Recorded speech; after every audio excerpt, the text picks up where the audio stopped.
지난 주일에는 우리 마리아의 찬가를 중심으로 해서 누가복음을 우리가 이제 시작하게 되었는데, 오늘 본문은 사가랴의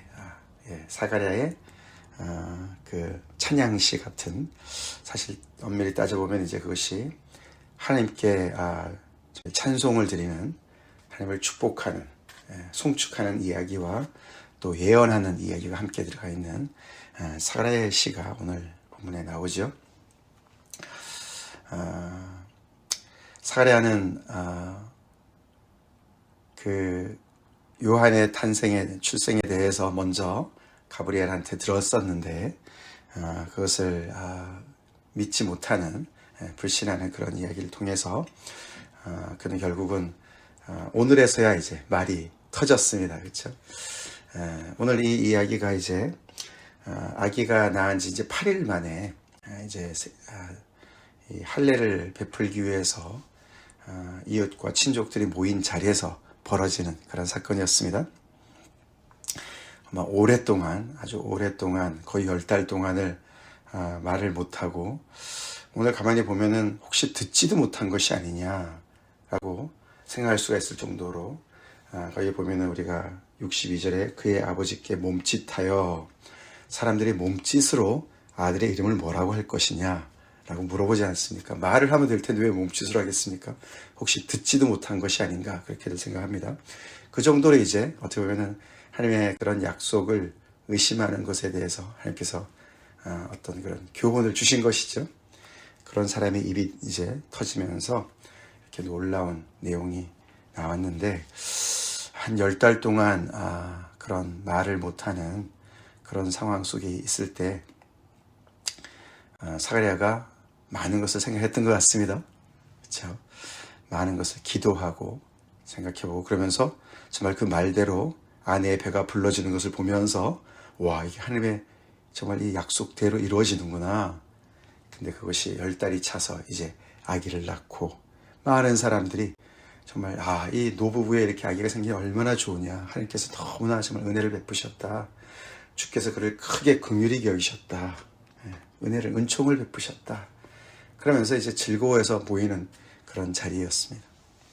근데 사가랴는 훨씬 그 이상의 것을 이제 깨달았던 것이죠. 그렇죠?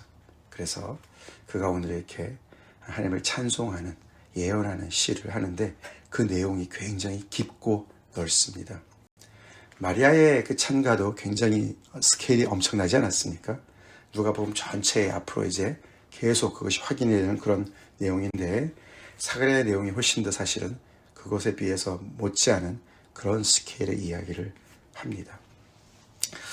아들이 탄생해서 기뻐서 하는 거라 아들에 대한 얘기일 것 같은데, 사실 사가랴의 그 이야기는 좀 이따 우리가 자세히 보겠지만 1, 2부로 나눠지는데, 먼저 메시아에 대한 이야기가 먼저 나오고 그 다음에 아들에 대한 이야기가 나와요. 그만큼 이제 사가랴는 이 노부부에게, 자기들에게 이렇게 정말 늦지막이 아들이 생겼다는 것 때문에 기뻐하는 것, 그 이상의 뭔가를 얘기하고 있는 것이죠. 거기에 모였던 많은 사람들이 굉장히 놀랐습니다. 그래서 그 놀란 일들을 그 유대 땅에 많이 이렇게 산골에 두루 퍼지게 했습니다. 그 이유가 뭐였습니까? 몇 가지가 있었는데, 첫 번째는 이 아이의 이름을 어떻게 지을 거냐, 그것 때문에. 당연히 이제 아버지의 이름을 따서 사가랴라고 해라, 친족들이 다 거기까지 간섭을 하는데, 엘리자벳이 아니라고, 요한이라고 해야 된다고. 아마 남편한테 들었겠죠. 그렇죠? 남편이 지금 이게 말도 못하고 막 이런 여러 가지 상황과 또 이렇게 아기가 생기고 뭐 이런 것들을 통해서 사가랴가 그 가브리엘의 그런 모든 것들을 같이 나눴겠죠. 그래서 요한이라고 했을 것입니다. 그러니까 사람들이 놀랐습니다. 아니, 요한이란 말은 이름은 우리 안에 우리가 써본 적도 없고 전혀 우리랑 상관도 없는 이름인데 왜 요한이라고 하느냐. 그래서 아버지한테 물었더니 아버지가 서판에다가 썼는데 요한이라고. 그의 이름은 요한이다. 요한이라고 하면 어떠냐 이런 것도 아니고 그의 이름은 요한이야. 딱 정해져 있어. 그렇게 얘기를 했습니다. 그것에 놀랬는데 사실 더 놀란 것은 그러자마자 이 10달 이상의 그런 정말 그 말을 못했던 사람이 혀가 풀리면서 말을 시작하고 찬송을 시작한 거예요. 그러니까 그것이 사인이죠. 예. 그래서 사람들이 더 놀랬던 것이죠. 아, 이게 분명히 아이가 태어난 것에 어떤 배경 이야기가 있구나. 그리고 그렇게 이야기한 다음부터 이 사가랴가 이 말을 다시 시작하면서 하나님을 찬송하는 걸 통해서 우와, 도대체 이 아이는 앞으로 어떻게 될 사람인가? 장차 이 아이가 어떻게 될까? 그래서 초점이 이 아이가 앞으로 어떤 사람이 될까에 쫙 집중을 했습니다. 어떤 면으로, 여러 면으로 봤을 때 이 아이가 보통 아이가 아니고 하나님의 어떤 그런 뜻이 있고 하나님의 능력의 손이 함께 있구나. 이렇게 이제 다들 보게 되는 상황이었습니다. 그런 와중에 사랴가 찬송을 하는데 성령의 충만함을 받아서 예언을 하는데 그 내용이 오늘 68절부터 나오죠. 자, 거기에 모여있던 이웃들과 친족들의 입장에서 우리가 한번 이 말씀을 한번 들어봅시다. 자, 찬송하리로다. 하나님을 송축하라. 그런 뜻입니다. 주 이스라엘의 하나님이여. 우리 주 이스라엘의 하나님이 찬양과 정말 정말 축복을 받으시기 합당하신 분이십니다. 그러면서 그 백성을 돌보사 속량하시며 하면 그냥 아들을 주셔서 감사합니다. 뭐 이런 얘기를 하지 않고 하나님께서 그 백성을 돌보시면서 속량하신다. 아들이 태어난 그 이야기에 빗대서 얘기하는데 스케일이 보통이 아니죠. 이 백성을 돌보신다는 말은요, 하나님께서 그 백성을 찾아오셨다, 신방 오셨다, 그런 뜻이에요. 우리 요즘에 신방 기간인데 하나님께서 이 백성을 찾아오셨다, 속량해 주시려고 오셨다, 이렇게 얘기를 합니다. 아니, 이 아이의 출생과 하나님의 속량하시러 이 땅에 오신 것과 무슨 상관이 있는 건가? 이 아이가 그렇단 말인가? 뭐 이런 생각을 하게 되겠죠. 이어서 우리를 위하여 구원의 뿔을 그종 다윗의 집에 일으키셨다. 이 이야기는 메시아 이야기인데 이 집은 다윗의 정말 족보랑 연결이 없는데 무슨 소리 하는 거지? 이렇게 되겠죠. 이게 구원의 뿔과 다윗의 집, 이것은 다 메시아 말씀이 예로부터 쭉 내려온 뿔이라는 것은 어떤 힘을 상징하는, 권세를 상징하는 것이고 다윗의 집이라는 것은 왕권을 얘기하는 것이죠.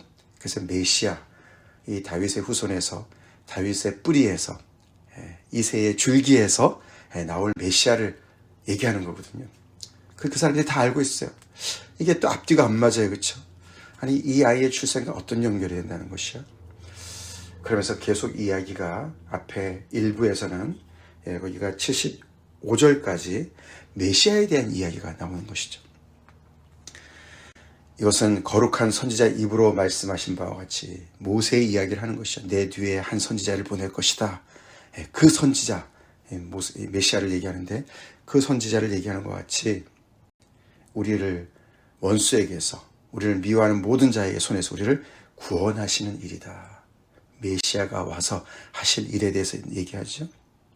우리 조상을 긍휼히 여기시고 그 거룩한 언약을 기억하셔서 우리 아브라함에게, 조상 아브라함에게 맹세하신 그 맹세를 기억하시는 그 긍휼하심으로 우리를 원수의 손에서 건지시고 우리를 이제 종신토록 하나님 앞에서 성결과 의로 두려움이 없이, 원수들에 대한 두려움, 주변의 적들에 대한 두려움 없이 성결과 의로, 거룩함과 공의로움으로 하나님을 섬기게 하시도록 이렇게 메시아를 보내주시는 그 일에 대해서 하나님을 송축해라, 그렇게 얘기를 하는 거예요. 사람들은 들으면서 은혜로운 얘기도 되지만 갸우뚱하죠. 이 아이랑 무슨 상관이 있다고. 이제 그 2부에 나오죠.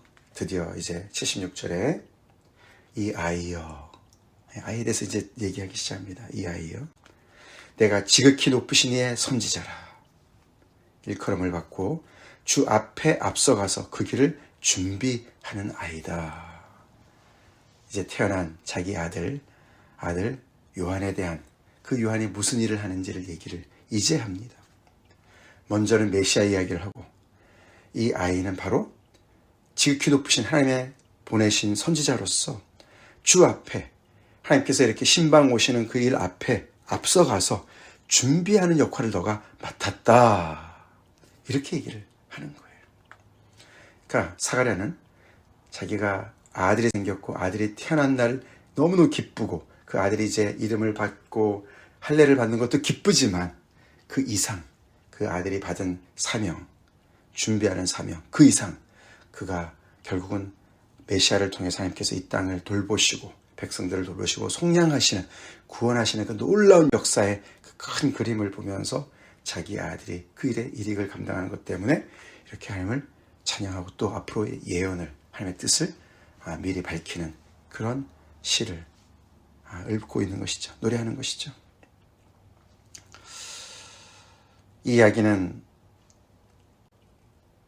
가브리엘 천사가 그를 처음 만났을 때 얘기한 것을 되뇌는 거나 마찬가지죠. 특별히 우리가 1장 17절에 그가, 내 아기가 또 엘리야의 심령과 능력으로 주 앞에 먼저 와서 아버지의 마음을 자식에게 거스르는 자를 의인의 슬기에 돌아오게 하고 주를 위하여 세운 백성을 준비하리라. 엘리야의 심령과 능력을 가진 아이로서 주 앞에 먼저 와서, 그것은 메시아로도 볼 수도 있겠지만 하나님의 어떤 전체적인 구원의 역사를 얘기하는 것으로 볼 수가 있죠. 하나님의 역사의 그 정말 가장 정점의 그 역사 앞에, 바로 앞에 와서 준비하는 그런 자로서, 여기 엘리야 다 말라기서 얘기 아닙니까? 하나님의 마지막 때에 하나님께서 이 모든 이 하나님의 역사를, 구속의 역사를 이루실 것을 예언하는 그 메시아랑 관련된 이야기인데, 그 바로 그 앞에 전령으로 와서 그 일을 감당하게 될 것이다 라는 것을 가브리엘이 얘기할 때는 믿지 못했는데, 그래서 뭐라고 얘기했습니까? 사가랴가 천사에게 이르되 내가 이것을 어떻게 알리오? 내가 늙고 아내도 나이가 많으니이다. 사가랴나 엘리사벳이나 다 하나님 앞에서 의로운 자였는데도 이런 하나님의 뜻을 전달하는 가브리엘의 이야기를 100% 신뢰하지 못했어요. 일말에 어떤 의구심이 있었어요. 그렇죠. 설마 무슨 그런 일이. 하나님께서 엄청난 일을 얘기하시는데 자기를 너무 먼저 생각하지요. 그렇죠.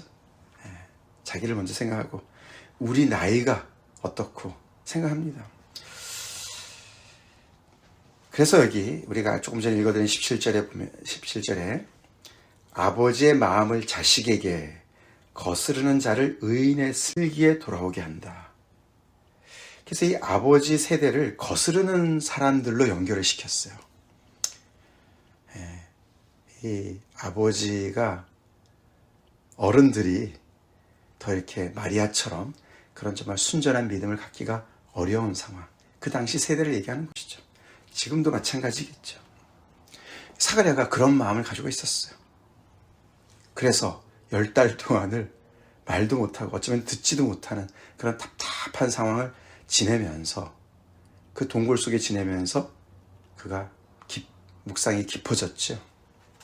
그래서 이제 알게 된 거예요. 와, 하나님께서 이렇게 엄청난 일을 계획하시고 그 일에 지금 전령자로 이렇게 한 사람을 보내서 그 사람을 맡으라고 우리한테 보내신 건데, 아들로 보내주신 건데, 그렇게 하나님의 큰 역사를 보지 못하고 볼 눈이 없이 믿음 없이 의롭게 서 있다고 내가 생각했지만, 그렇게 하나님의 역사에 열려있는 그런 정말 믿음 없이 내가 이렇게 정말 참 행동했구나. 그러면서 그 자신의 믿음 없음을 많이 돌아봤겠죠. 하나님을 믿는다는 것이 과연 뭔가? 내가 생각할 수 있는 영역 속에서 하나님께서 일하실 때 그것만 받아들이는, 그것이 믿는 것이 아닌 것을 점점 더 알았겠죠. 그렇죠? 하나님의 이런 엄청난 큰 그림을 그리시는 그 하나님의 능하신 일 앞에, 와, 정말 내가 뭐라고 내 생각을 앞세우고 내 형편을 앞세우고 그랬나, 많이 후회했겠죠.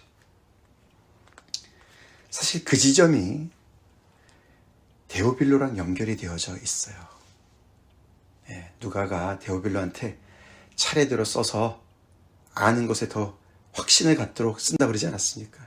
데오빌로가 과연 누굴까? 어느 정도 복음을 들었는데 100% 그 복음을 확 이렇게 자기 것으로 만들지 않은 어떤 그런 사람이었던 것 같아요.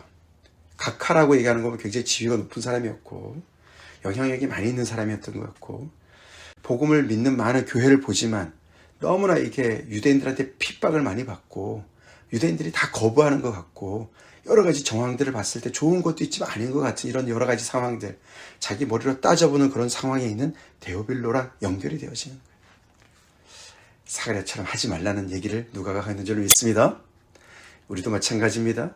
우리도 합리적인 의심을 가질 수는 있지만 하나님의 역사 앞에 우리가 늘 따지는 이것을 우리가 앞장 세우면은, 내 형편을 앞장 세우면은 우리는 하나님의 역사에 이렇게 자꾸만 처지게 됩니다. 침묵하게 됩니다. 하나님의 역사에 우리가 정말 기쁨으로 마리아처럼 하나님을 이렇게 감사함으로 찬양하기가 불가능해집니다. 사례는 좀 늦었지만 감사하게도 이렇게 이름을 요한이라 딱 얘기를 함으로 말미암아 늦은 순종을 했어요. 그렇죠? 그래서 그의 혀가 풀렸습니다. 과연 데오빌로는 그렇게 할 것이냐? 이스라엘 백성들은 어떻게 할 것이냐? 우리는 어떻게 할 것이냐? 그런 것을 우리에게 던져주는 거로 볼 수 있습니다. 자, 그러면서 그 길을 어떻게 준비하느냐? 다시 본문으로 돌아와서 77절에 백성들을 준비를 시키는데 그 죄사함으로 말미암는 구원을 알게 할 것이다. 하나님의 때가 왔다. 그러면서 광야에서 외치는 자의 소리로 이야기를 할 것이죠. 하나님의 구원이 임박했다. 그 구원은 죄사함을 받게 하는 구원이다. 그렇게 백성들을 가르칠 거라는 것이죠. 그래서 여기 누가복음은 이렇게 하나님의 구원을 강조한다고 말씀을 드렸고, 그것은 또 죄사함과 연결되어지는 것으로 이야기를 합니다. 사실 이 이야기 중에 가장 좀 핵심적인 얘기가 그 바로 다음에 나옵니다. 78절, 이는 우리 하나님의 긍휼로 말미암음이라. 이 모든 일들이 하나님께서 우리를 불쌍히 여기시는 마음 때문이다. 긍휼히 여기시는 mercy, 하나님의 그 가장 깊은 그 정말 그 심령으로부터 나오시는 하나님의 그 성품에서 가장 그 근본이 되는 불쌍히 여기시는 그 마음 때문에 이렇게 메시아도 보내시고 그 전에 전령도 보내시고 결국 그래서 이 백성들을 아브라함과의 그 언약을 완전히 성취하셔서 이 다윗의 집에 구원의 뿔을 보내셔서 우리를 원수의 손에서부터 건져내시고 우리가 두려움이 없이 하나님을 성결과 의로 섬기도록 하나님을 온전한 백성으로 하나님을 예배하는 백성으로 우리를 완전히 구원하시도록 하시는 이 모든 일들이 가능한 것은 오직 우리 하나님의 긍휼 때문이다. 할렐루야. 하나님 이런 분이십니다. 우리 이 하나님께 믿음을 둡시다. 이 하나님을 사랑하고 신뢰하고 하나님을 예배합시다. 하나님은 우리를 긍휼히 여기십니다. 예수님께서 이 긍휼의 마음을 품고 사역을 펼치시는 거예요. 메시아가 바로 이 백성들을 긍휼히 여기시는 그 모습을, 하나님의 그 마음을 전달하는 그 메시아가 어떻게 나타납니까? 돋는 해로 얘기합니다. 그래서 아들 요한은 그 선지자로서 전령의 역할을 감당하고 메시아는 돋는 해가 위로부터 이 백성을 비추는 그런 돋는 해로 얘기합니다. 그래서 어둠과 죽음의 그늘에 앉은 자에게 비추는 해로, 돋는 해로. 그래서 그 어둠 속에 있는 죽음의 그늘 아래 앉아 있는 자들을 다 한 평강의 길로 인도하는 그런 역할을 하는 그 메시아를 또 얘기합니다.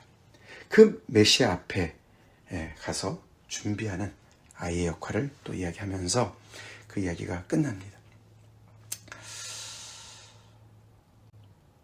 그래서 이 아이가 지금 주인공이 아닌 것을 얘기하면서 더 큰 무대가 열릴 것을 이 사람들한테 준비를 시키는 걸 볼 수가 있어요. 그렇죠? 이 아이가 태어나서 너무나 우리에게 긍휼을 베푸신 거 맞고 우리가 기뻐하는 거 맞지만 이 아이는 그냥 전령일 뿐이고 하나님께서 정말 다윗의 집에 구원의 뿔을 보내셔서 돋는 해를 보내셔서 우리를 이 어둠과 사망의 그늘에 앉아있는 우리를 평강의 길로 샬롬의 길로 우리를 인도하실 거야. 인도하실 거야.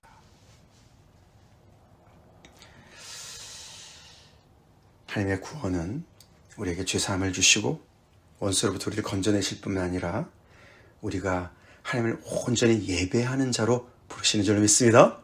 우리의 삶 속에 성결, 거룩함을 이루고 의로움을 우리가 받아서 주님의 하나님의 그 의로우심을 본받아서 의로운 자들로 하나님을 온전히 예배하는, 그래서 평강의 길로 가는 그런 삶으로 우리를 인도하신다는 것이죠.